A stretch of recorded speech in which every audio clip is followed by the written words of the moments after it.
Apa kata Nabi SAW? Saya buat pakai ilustrasi saja ya. Siapa yang visi hidupnya adalah jauh, yaitu akhirat. Siapa yang visi, ini visi ya, ini garis. Visi hidupnya akhirat, maka Allah akan datangkan dunia kepadanya. Dan dunia tunduk kepadanya. Jadi dunia itu datang kepada dia.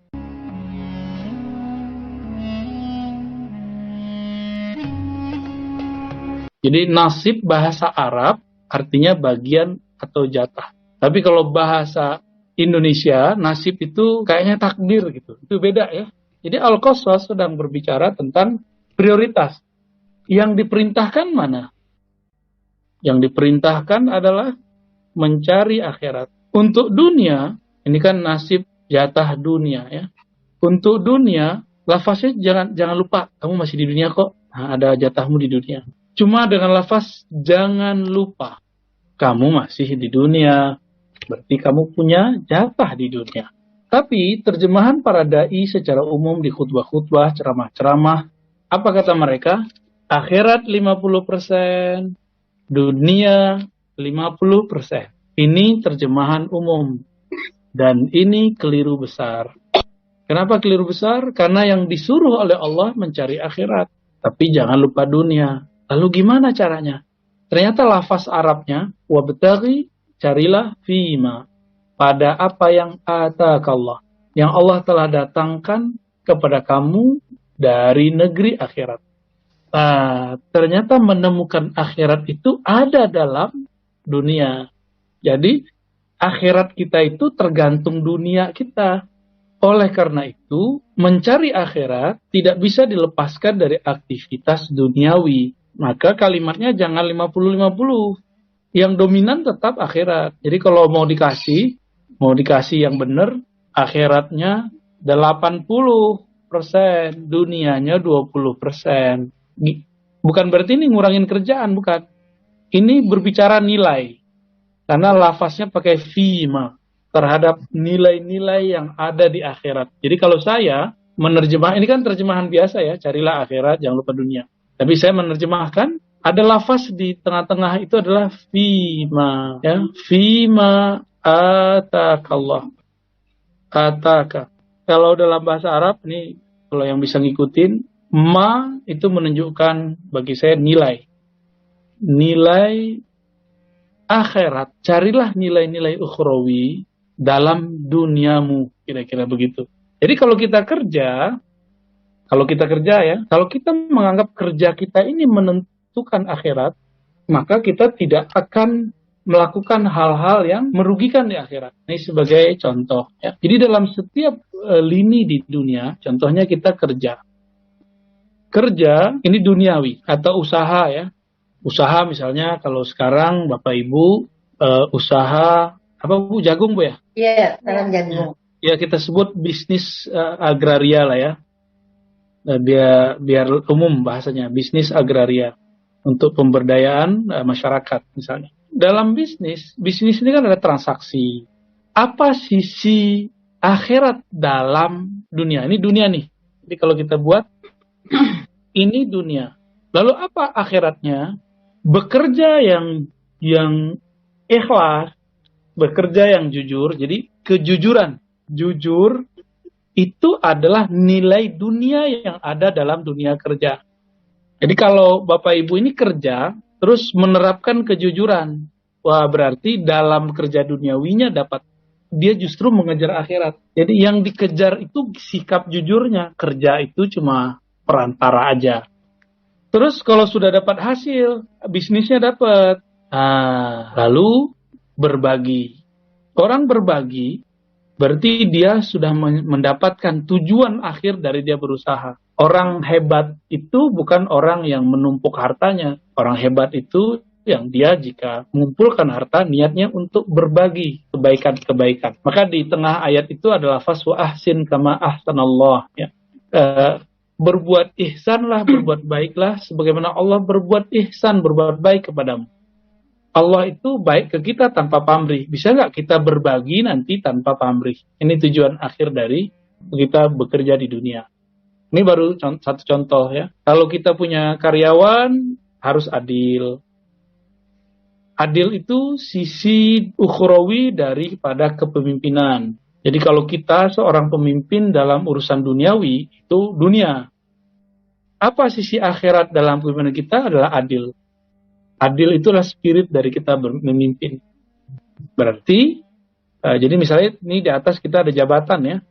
Jabatan, ini dunia juga nih. Nah, jabatan itu dunianya dapat gaji, dapat tunjangan, dapat saham, akhiratnya adil. Kalau sudah dapat hasil kaya, maka ujungnya nanti berbagi. Kira-kira begitu. Ini muter-muter di situ aja.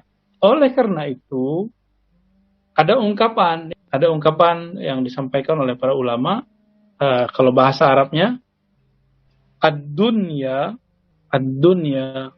dunia itu mazra'atul akhirah. Ini bukan hadis, ini ungkapan aja. Mazra'atul akhirah. Dunia itu adalah, apa dunia itu? Mazra'atul akhirah. Apa arti mazra'ah?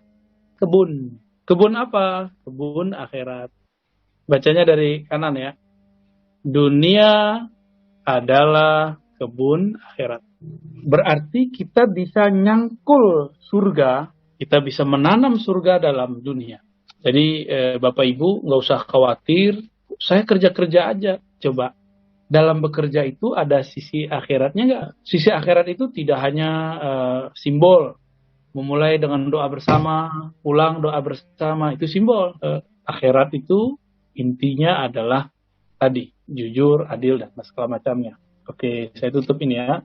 Jadi apa yang disebut dengan ayat surah Al-Qasas tadi? Wabtaghi fima ataakallahu ad-daral akhirah. Kamu carilah negeri akhirat. Kamu carilah negeri akhirat.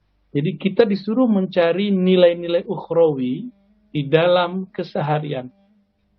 Kalau sudah dapat sesuatu, apa nilai ukhrawinya? Qanaah. Apa arti qanaah? Merasa cukup. Merasa karena ini pemberian dari Allah, kita merasa cukup.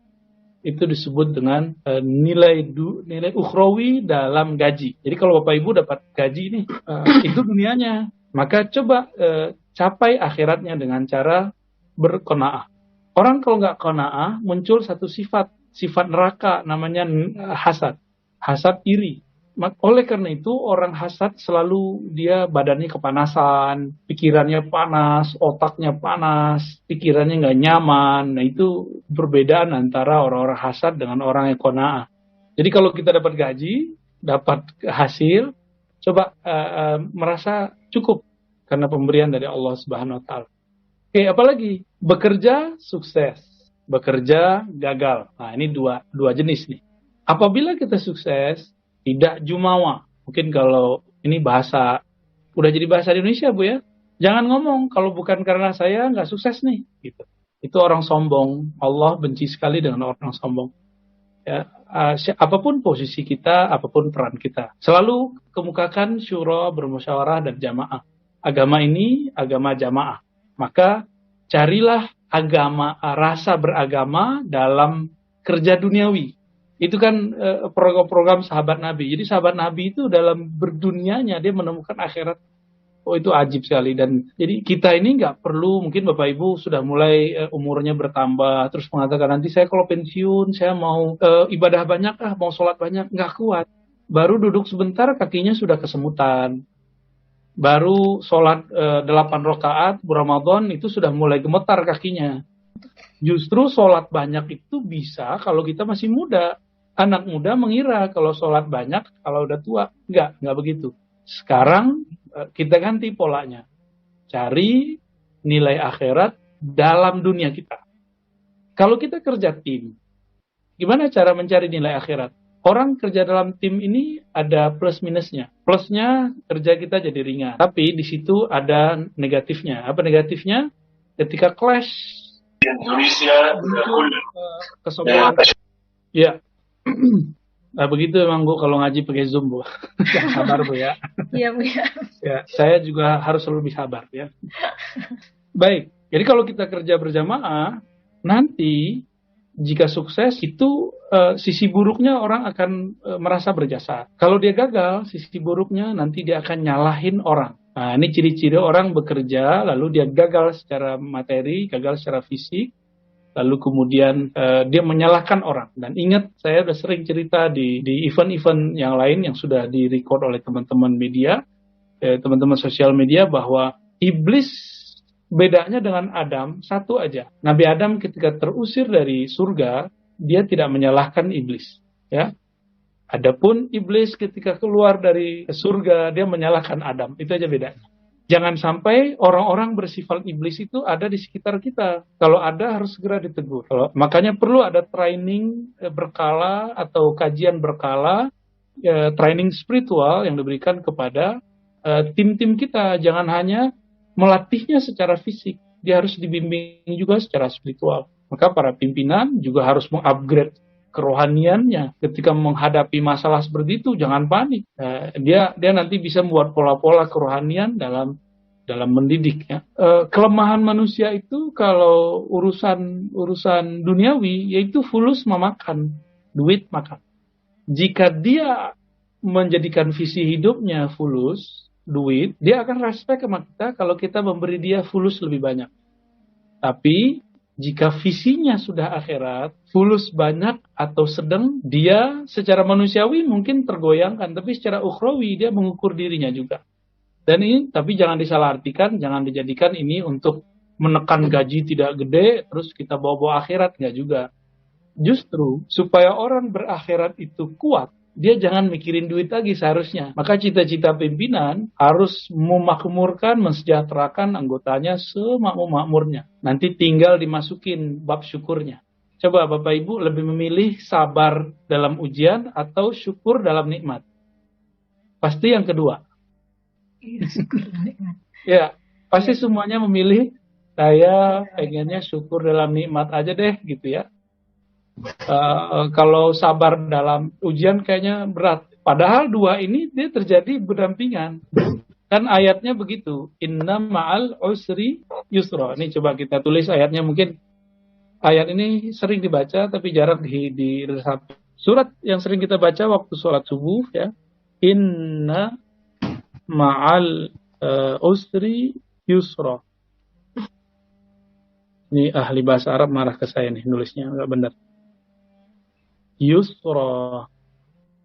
Sesungguhnya inna ma'al usri, bersamaan dengan suatu masalah ada yusran, dibaca yusra ya. Ini ada kata kunci sebenarnya. Pertama inna. Inna itu dalam bahasa Arab artinya sungguh. Kenapa Allah menggunakan kata sungguh? Berarti banyak orang yang meragukannya. Banyak orang meragukan ini. Maka Allah kemudian, banyak orang meragukan kaidah ini. Ini kaidah sebenarnya. Ma'a, apa arti ma'a? Ma'a berarti bersamaan. Kalau bersama itu berarti sama-sama ada. Cuma satu kelihatan, ada alifnya. Al-usri.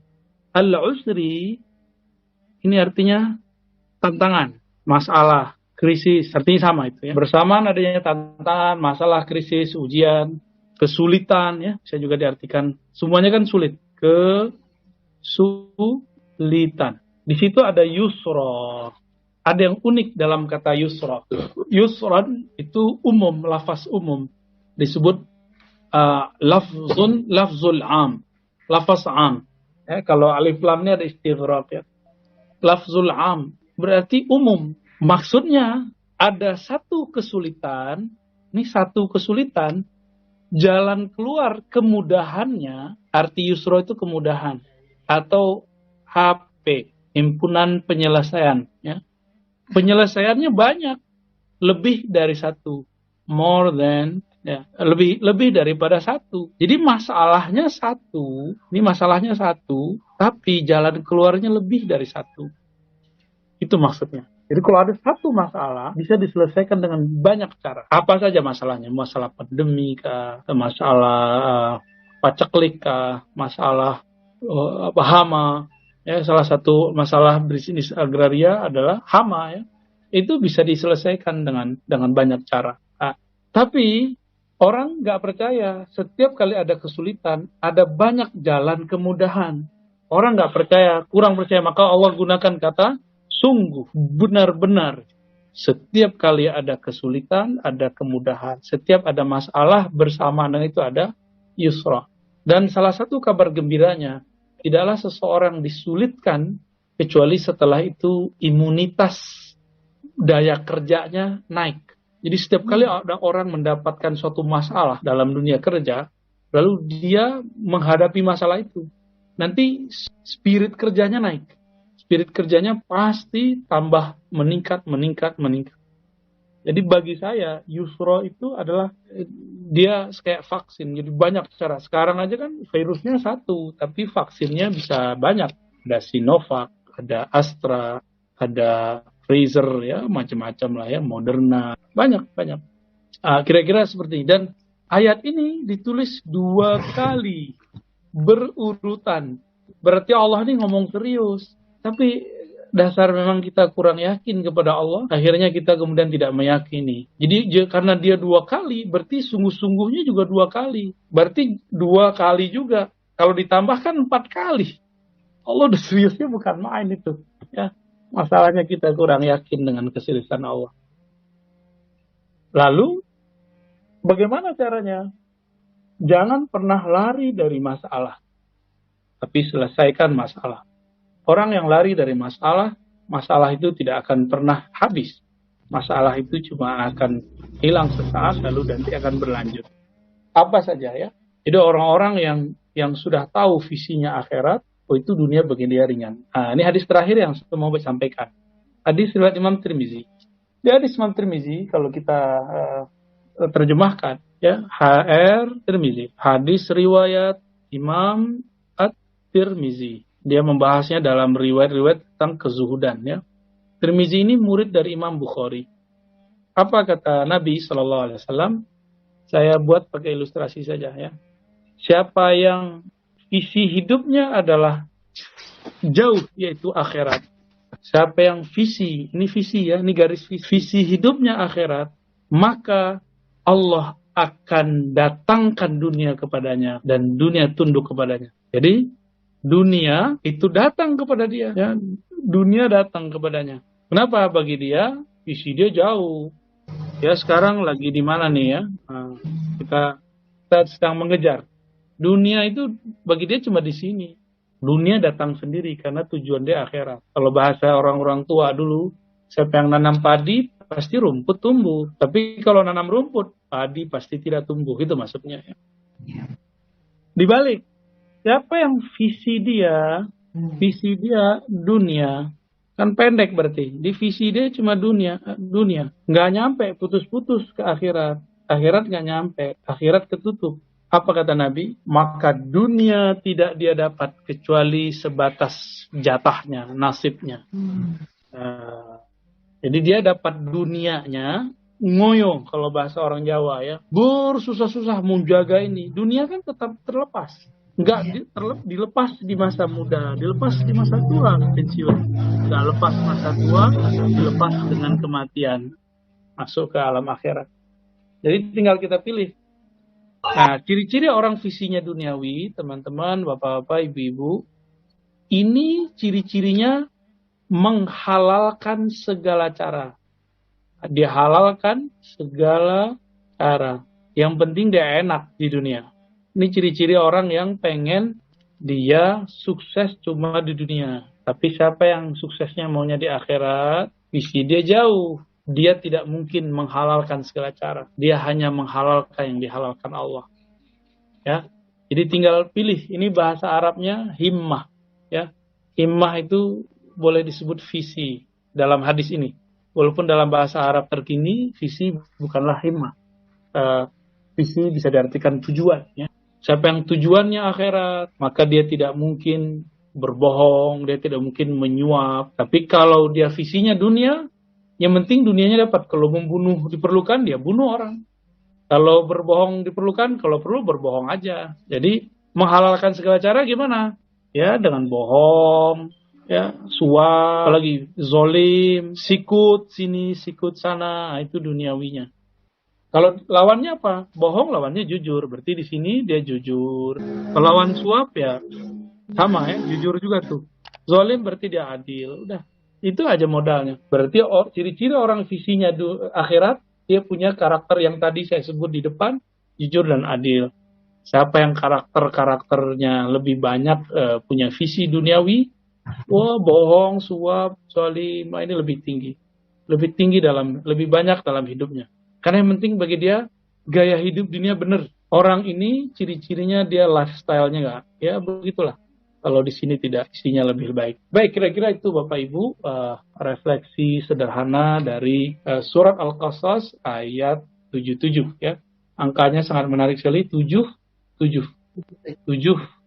merupakan angka yang sangat unik dalam Al-Quran, angka yang menunjukkan lipatan bumi, lipatan langit, dan segala macamnya. Lebih kurang itu Bu Heni, saya kembalikan. Ya.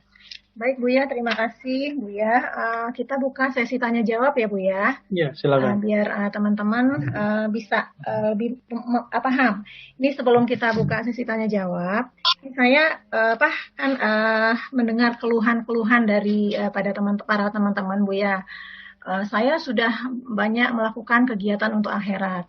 Saya sudah banyak melakukan, saya sudah bersedekah, saya sudah ini, seperti kegiatan untuk akhirat lah. Tapi kenapa sih kok Allah belum membukakan jalan buat saya untuk bisa mendapatkan hasil yang maksimal di usaha atau di segala macam. Nah, itu pertanyaannya satu Bu ya.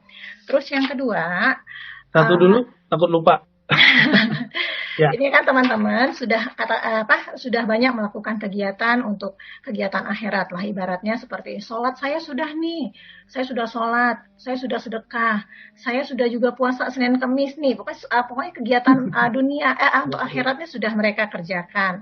Tapi di satu sisi, kenapa sih kok masih ada cobaannya yang Allah kasih, kok dunia saya juga belum dapat nih gitu, kok masih gini-gini aja kehidupan saya, nggak berubah, itu kenapa ya gitu. Nah, itu satu. Ya. Itu berarti dia sekuler ya. Orang ini orang sekuler. Orang sekuler itu memisahkan antara ritual dengan kerjaan duniawi. Bagi saya ini tidak boleh dipisahkan. Gak ada urusannya banyak sholat dengan sukses.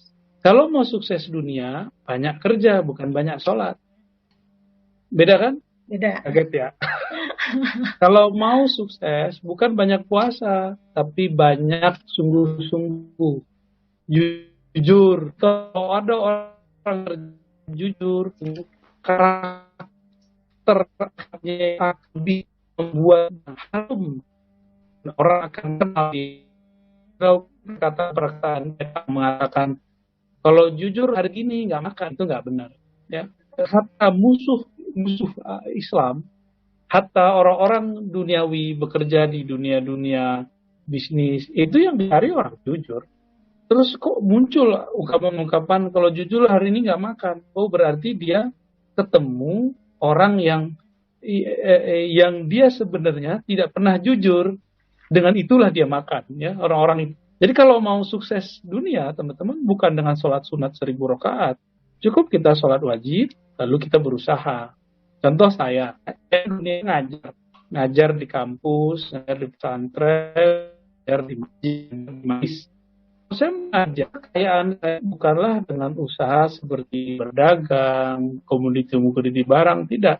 Aset saya adalah bacaan saya sendiri dan wawasan. Supaya ngajarnya enak, gimana? Ya saya bukan banyak sholat, bukan banyak puasa, banyak baca. Gitu. Jadi jangan kemudian disalah-salahkan sholatnya. Kok sholat saya tidak membuat saya sukses ya? Ya iya. Kan sholat urusan hak badan, hak sujud. Kalau usaha ya beda. Itulah kemudian yang membuat kenapa banyak orang non-muslim mereka lebih sukses. Karena mereka fokus. Nggak membenturkan urusan spiritual. Spiritual itu cuma mensupport, menguatkan kita supaya prinsip-prinsip dalam ritual itu kita pakai dalam kita berusaha. Contoh, orang sholat itu pasti jujur. Misalnya Bu Heni kalau sholat Isya nggak dilihat oleh suami, nggak dilihat oleh anak, pasti nggak berani ngurangin sholat Isyanya jadi 3 rakaat. Nggak ada yang lihat nih, 3 rakaat aja deh gitu. Kan nggak ada. prinsip itu dibawa ke dunia kerja, walaupun kita nggak dilihat orang, kita tetap jujur. Yang begini nih pasti disukai. Kejujuran itu satu yang harum, akan tercium oleh siapa saja yang ingin berkembang secara besar. Ya, kita punya keluarga di satu tempat, ya, dia usaha udang, lalu dipekerjakan keluarga sendiri. Ternyata keluarganya nggak amanah. Dia setiap kali mendapatkan hasil jualan, dia ambil sekian persen, ya, tapi yang dilaporkan kurang dari itu. Apa yang terjadi? Tidak sampai 6 bulan bangkrut. Tidak sampai 6 bulan mereka bangkrut. Kenapa? Karena setiap kali dilaporkan kok kurang terus. Si yang mengambil secara diam-diam ini, dia mengira dia akan kaya. Tapi dia lupa, dia hanya kaya sebentar, tidak kaya lama. Coba dia jujur, mungkin 10 tahun akan bertahan itu usaha. Berarti dia kayanya pelan-pelan, tapi permanen gitu. Berbeda dengan tadi, karena dia ambisi duniawinya tinggi, dia kemudian tidak jujur. Apa yang terjadi? Dia sukses 6 bulan, tapi sampai matinya dia tidak pernah lagi menemukan pekerjaan yang benar. Ini contohnya. Jadi tolong jangan dibenturkan antara sholat yang banyak, puasa yang banyak. Itu kiainya kayaknya kurang pas itu ngajarinnya, ya. Kiainya nggak ngerti dunia, kiainya ngerti wirid sama ngerti kitab, nggak ngerti dunia dan alam semesta. Wallahu a'lam.